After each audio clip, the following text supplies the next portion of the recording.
बिस्मिल्लाहिर्रहमानिर्रहीम। अस्सलाम वालेकुम नाज़रीन, आप यूट्यूब चैनल देख रहे हैं, मैं इमरान खान हूँ। DGISPR ने एक प्रेस कॉन्फ्रेंस की है और DGISPR जो पाक फ़ौज के तर्जुमान है मेजर जनरल अहमद शरीफ चौधरी, उन्होंने एक प्रेस कॉन्फ्रेंस की है और एक डिटेल प्रेस कॉन्फ्रेंस थी। बहुत सारे सवाल वहाँ पे किए गए, बहुत सारे उन्होंने जवाब दिए और ये प्रेस कॉन्फ्रेंस शुरू में उन्होंने कहा कि गैर सियासी होगी और इसमें जो है वो सिक्योरिटी तक जो है वो महदूद रहेगी और सवालात जो है वो सिक्योरिटी इश्यूज़ तक महदूद रहेंगे। लेकिन फिर वो मामला आगे से आगे बढ़ता गया, बहुत सारे सवालात हुए, बहुत सारे जवाबात दिए गए और बज़ाहिर जो इससे एक तासुर आया वो ये है कि ये प्रेस कॉन्फ्रेंस अगर ओवरऑल आप देखें या सोशल मीडिया पे जो इसका रिएक्शन है या इस प्रेस कॉन्फ्रेंस को आप सुने तो आपको आइडिया होता है कि ये एक सियासी जमात पाकिस्तान तहरीक इंसाफ के खिलाफ, यानी देखने में तो ये लग रहा है।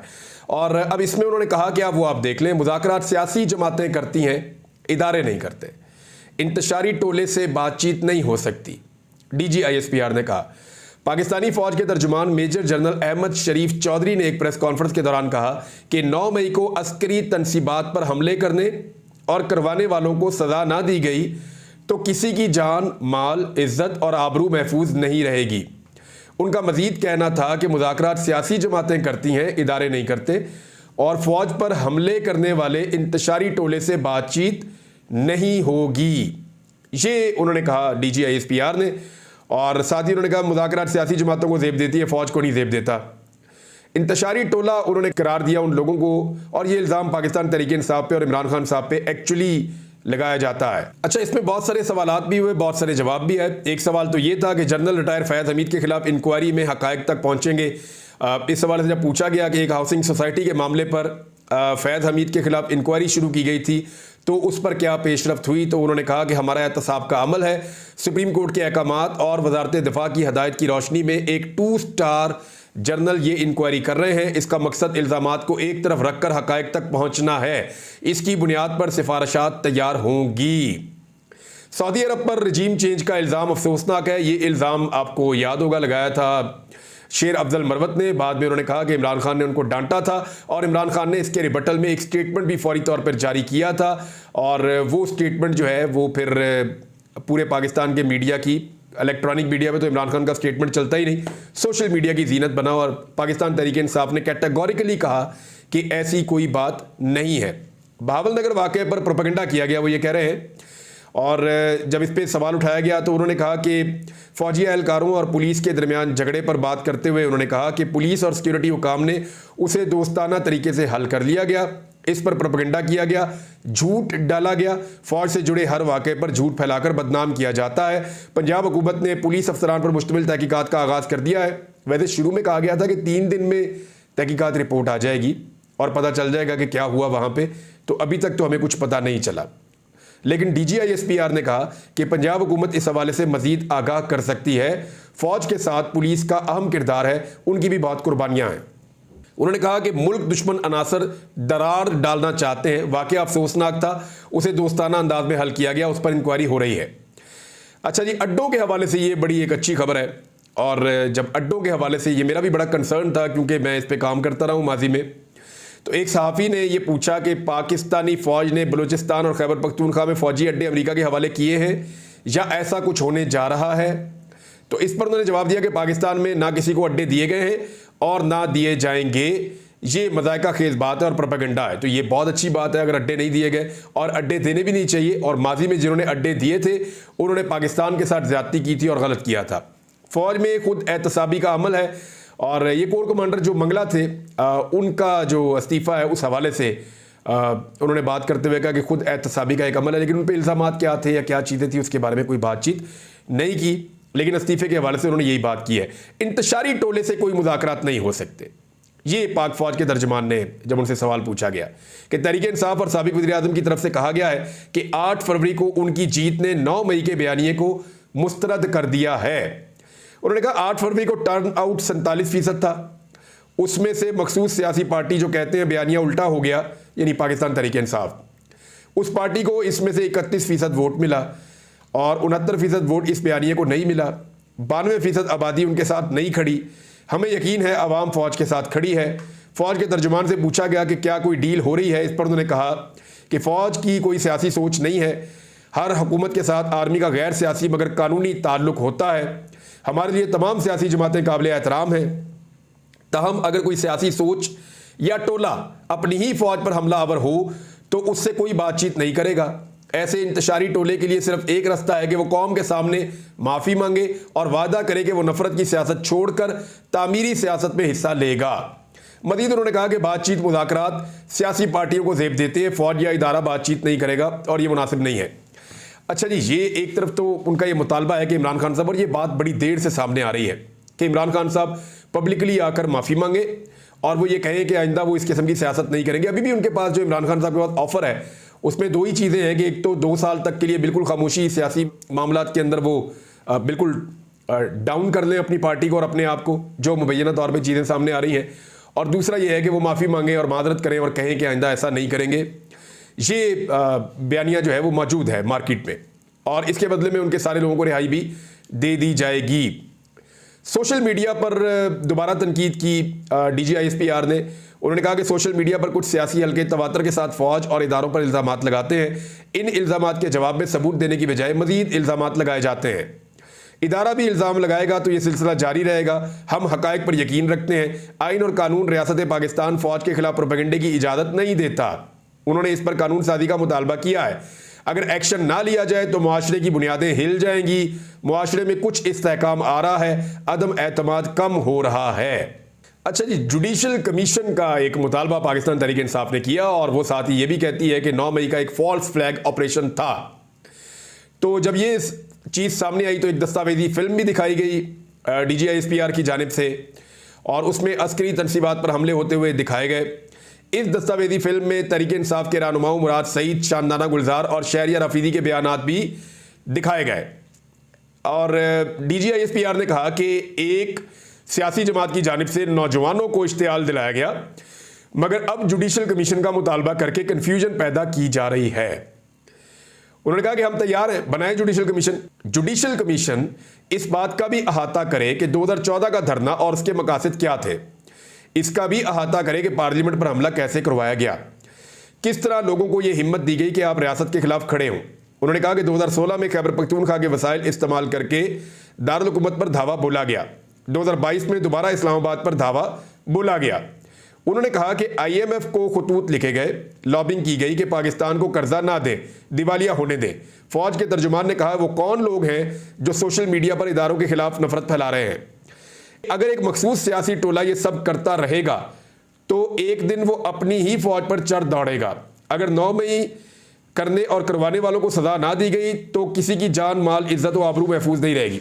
अच्छा, जुडिशल कमीशन का एक उन्होंने तजवीज़ दी है 2014 के हवाले से भी, तो ये बिल्कुल होनी चाहिए। क्योंकि मुझे अच्छी तरह याद है मेरी भी एक नौकरी चली गई थी 2014 के धरने की वजह से, क्योंकि उस वक्त की एस्टेब्लिशमेंट का एक दबाव था और वो बात मैंने उस वक्त नहीं मानी, जिसकी वजह से मेरी एक नौकरी चली गई थी। तो मैं तो उसमें गवाही भी दे सकता हूं जाके कि एक्चुअली उस वक्त क्या हो रहा था। और पाकिस्तान तहरीक इंसाफ ने इसके ऊपर एक रद्द-ए-अमल भी दिया है, वो भी मैं आपको बता दूंगा। 9 मई करने और करवाने वालों को आइन और कानून के मुताबिक सजा देनी होगी, ये पाक फौज के तर्जुमान ने कहा है। और जब पूछा गया कि 9 मई के मुबैना मास्टरमाइंड को 1 साल गुजरने के बावजूद सजाएं नहीं मिली और वो उसे फॉल्स फ्लैग ऑपरेशन करार देते हैं, जुडिशल कमीशन की तश्कील का मुतालबा किया जा रहा है और इस मुतालबे के हवाले से दीगर जमातों की हमायत भी हासिल है। तो इस पर वो क्या कहते हैं?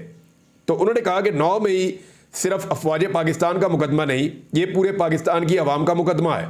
किसी भी मुल्क में इसकी फ़ौज पर हमला करवाया जाए, इसके शोहदा की अलामात की तस्दीक की जाए और इसके बानी के घर को जलाया जाए, वहाँ अवाम और अफवाज के दरमियान नफरत फैलाई जाए, इससे निज़ाम इंसाफ पर सवाल खड़ा हो जाता है।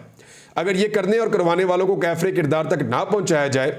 उन्होंने मजीद कहा कि अगर पाकिस्तान के निज़ाम इंसाफ पर यकीन कायम रखना है और जज़ा और सज़ा का निज़ाम जिस पर कुदरत का निज़ाम चलता है, अगर इस पर यकीन रखना है तो 9 मई के मुल्ज़िमान उसे करने और करवाने वाले आइन और कानून के मुताबिक उन्हें सज़ा देना होगी। इस पर पाकिस्तान तहरीक इंसाफ का रद्द-ए-अमल भी है, वो मैं आपको दूसरे हिस्से में बताता हूं, क्योंकि पहले DGISPR ने प्रेस कॉन्फ्रेंस की तो ये सारी चीज़ें जो है वो पहले बताई जाए। उन्होंने कहा कि सियासी रहनुमाओं ने चुन चुन कर अहदाफ दिए कि इधर हमला करो। चंद घंटों में मुल्क भर की फौजी तनसीबात पर हमले किए गए। उसके बाद उन्होंने अफगानिस्तान से आने वाली दहशतगर्दी पर बात की और ये थी DGISPR की प्रेस कॉन्फ्रेंस। ओवरऑल मैं आपको बता रहा हूँ। अब बहुत सारे सवालात हुए, बहुत सारे जवाबात हुए, एक वीडियो जो है वो दिखाई गई। उसके बाद पाकिस्तान तहरीक इंसाफ ने भी कुछ वीडियोस जारी कर दी। तहरीक इंसाफ ने जो 9 मई की वीडियोस जारी की है उनमें कुछ निकाब पोश अफराद है, कुछ ऐसी चीज़ें हैं जिसमें वो इसको फॉल्स फ्लैग ऑपरेशन साबित करने की कोशिश कर रहे हैं। ये है जी दूसरी जानिब पाकिस्तान तहरीक इंसाफ का मौक़िफ़, वो मैं आपके सामने रख देता हूँ। तहरीक इंसाफ का जो ऑफिशियल ट्विटर अकाउंट है वो और जो तर्जुमान है उन्होंने एक प्रेस कॉन्फ्रेंस भी की है। उन्होंने इन सारी चीज़ों को कैसे देखा और DGISPR की प्रेस कॉन्फ्रेंस पे और 9 मई के वाक़े पे कैसे रिस्पॉन्ड किया, ज़रा उनका बयानिया भी आप सुन लीजिए। वो ये कहते हैं कि 9 मई की तहकीकात करनी है, ये DGISPR ने कहा 9 मई की तहकीकात करनी है तो 2014 के धरने की भी तहकीकात की जाए, पार्लिमान हमले और PTV हमले की तहकीकात की जाए। इस पर जो जवाब दिया मुनासिब मुतालबा है, साथ ही इसी कमीशन में इमरान खान पर कातलाना हमले, अरशद शरीफ के कत्ल और जिले शाह के कत्ल की भी तहकीकात करवा लें। मजीद बुरा ना लगे तो गंदम स्कैंडल की भी अदालती तहकीकात करवा लें। ये PTI का जवाब है। DGISPR ने कहा कि 8 फरवरी को 47% टर्नआउट था, इसमें से मखसूस सियासी जमात को कुल आबादी का 7% वोट पड़ा है। अब इस पे जो है वो हकीकत तहरीक इंसाफ लिख रही है कि तहरीक इंसाफ को बगैर किसी इलेक्शन मुहिम के धांधली ज़दा फॉर्म 47 के बावजूद कुल डाले गए वोट्स का 34% मिला, जबकि फॉर्म 45 पर तहरीक इंसाफ कुल डाले गए वोट्स का 70% मिला। फॉर्म 45 के मुताबिक 70% वोट तहरीक इंसाफ ने हासिल किया है बकौल तहरीक इंसाफ के।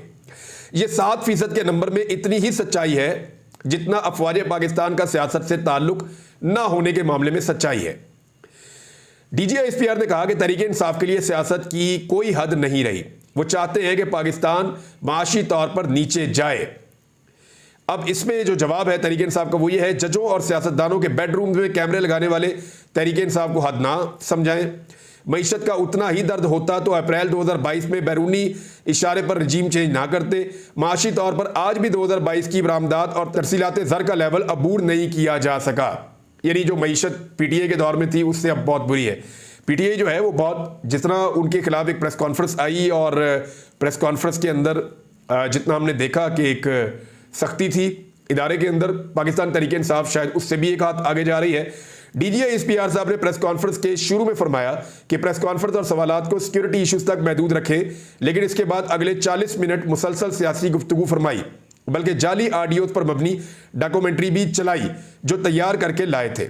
यही वो रवैया है जिसकी वजह से पाकिस्तान की अवाम इदारों के किसी भी बयानिए को सच नहीं मानते और इसी का इजहार 8 फरवरी 2024 को भी हुआ। ये तहरीक इंसाफ का मौक़िफ़ है। DGISPR ने फरमाया कि 9 मई की तहकीकात करनी है तो 2014 के धरने की भी तहकीकात की जाए, पार्लियामेंट पर हमले और PTV की भी तहकीकात की जाए। इस पे जो है वो जवाब पाकिस्तान तहरीक इंसाफ का ये है कि अव्वल तो अफवाज पाकिस्तान का 2014 के धरने से क्या ताल्लुक, क्या आप इस वाक़े के फरीक हैं या ये मुतालबा आप अपनी कठपुतली PDM के बिहाफ पर कर रहे हैं। दोइम, हम इसकी शफाफ तहकीकात के लिए भी तैयार हैं, बस ये यकीन दहानी भी करवा दें कि तहकीक करने वाले जजों के रिश्तेदारों को अगवा किया जाएगा, ना जजों के बेडरूम में कैमरे लगेंगे। अच्छा जी, हमाद अदर साहब ने इसके ऊपर स्टेटमेंट दिया। उन्होंने कहा कि जनाब DGISPR साहब, जब आप सियासी बयानात देंगे और एक जमात को अपनी तनकीद का हदफ बनाएंगे तो फिर तनकीद और जवाब मौसूल करने का भी हौसला पैदा करें। आपकी आज की प्रेस कॉन्फ्रेंस में बहुत सारे तजादात, मफरूज़ों और तासुब पर मबनी थी। तहरीक इंसाफ इसका भरपूर जवाब देगी। DGISPR ने एक और स्टेटमेंट जो दिया उसका भी जवाब आया। जिस जमात को DGISPR ने सियासी इंतशारी टोला करार दिया, इस जमात ने बगैर इलेक्शन मुहिम और बगैर यकसा इंतखाबी निशान तमाम तर धांधली के बावजूद 8 फरवरी को पूरे पाकिस्तान में सबसे ज़्यादा वोट लिए। अवाम की अक्सरियत को इंतशारी करार देना गुरूर और फिरौनियत की बदतरीन मिसाल है, जिसे इंतशारी करार दिया जा रहा है। इसी इंतशारी अवाम के टैक्स के पैसों से DGISPR की भी तनख्वाह अदा की जाती है। तहरीक इंसाफ जो है वो बहुत हार्ड टॉक कर रही है इस मामले पे। DGISPR उन्होंने कहा जी 2016 में खैबर पख्तूनख्वा हुकूमत के वसाइल से दारुल हुकूमत पर दावा बोला गया। हकीकत यह है कि 2016 में इस्लामाबाद में कोई धरना नहीं हुआ, बल्कि धरना मनसूख कर दिया गया था जब मामला अदालत में चला गया। जनरल साहब, गुज़िश्ता 1 साल से ऐसे झूठे प्रोपेगेंडे के सबब ही अवाम ने 8 फरवरी को 9 मई के बयानिए को न सिर्फ मुस्तरद किया बल्कि दफन भी कर दिया। DGISPR ने फरमाया, अगर किसी के पास अफवाज पाकिस्तान की सियासत में मुदाखलत के सबूत हैं तो मुतअल्लिका आईनी और कानूनी फोरम्स पर पेश करें। जवाब पाकिस्तान तहरीक इंसाफ का, जनरल साहब, अफवाज की सियासत और अदलिया में मुदाखलत की गवाही कानून और आईनी फोरम ही तो दे रहे हैं। जिन कानून और आईनी फोरम्स की आप बात कर रहे हैं वो इज्तिमाई खत लिखकर आपसे पनाह मांग रहे हैं। यानी वो जो 6 जजेस का लेटर है उसका हवाला दिया यहाँ पे पाकिस्तान तहरीक इंसाफ ने, और इस पोस्टर के ऊपर उन्होंने 6 जजेस की तस्वीर भी आवेदन की है।